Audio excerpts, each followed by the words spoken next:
আমাদের স্কুলের শিক্ষিকা মিঠুন খানমকে সম্ভাবনা স্মারক প্রদান করবেন।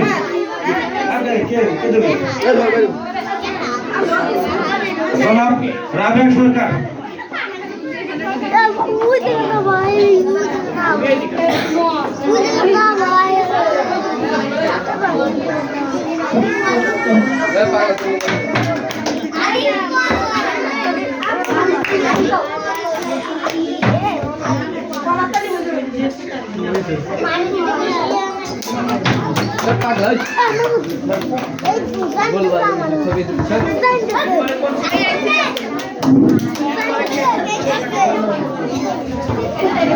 অনুষ্ঠানের পর্যায়ে সম্মাননা স্মারক প্রদান করা হবে উচ্চ বিদ্যালয়ের সহকারী শিক্ষক সুমি রায়কে।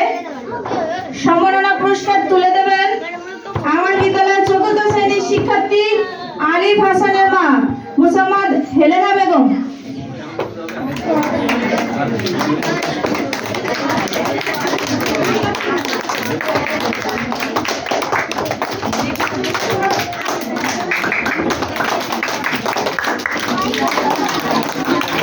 অনুষ্ঠানে এ পর্যায়ে আমাদের আর একজন সহকারী শিক্ষক জনাব নিপুণকে সম্মাননা স্মারক প্রদান করবেন অত্র বিদ্যালয়ের পঞ্চম শ্রেণী সমাপ্তিকারী শিক্ষিকা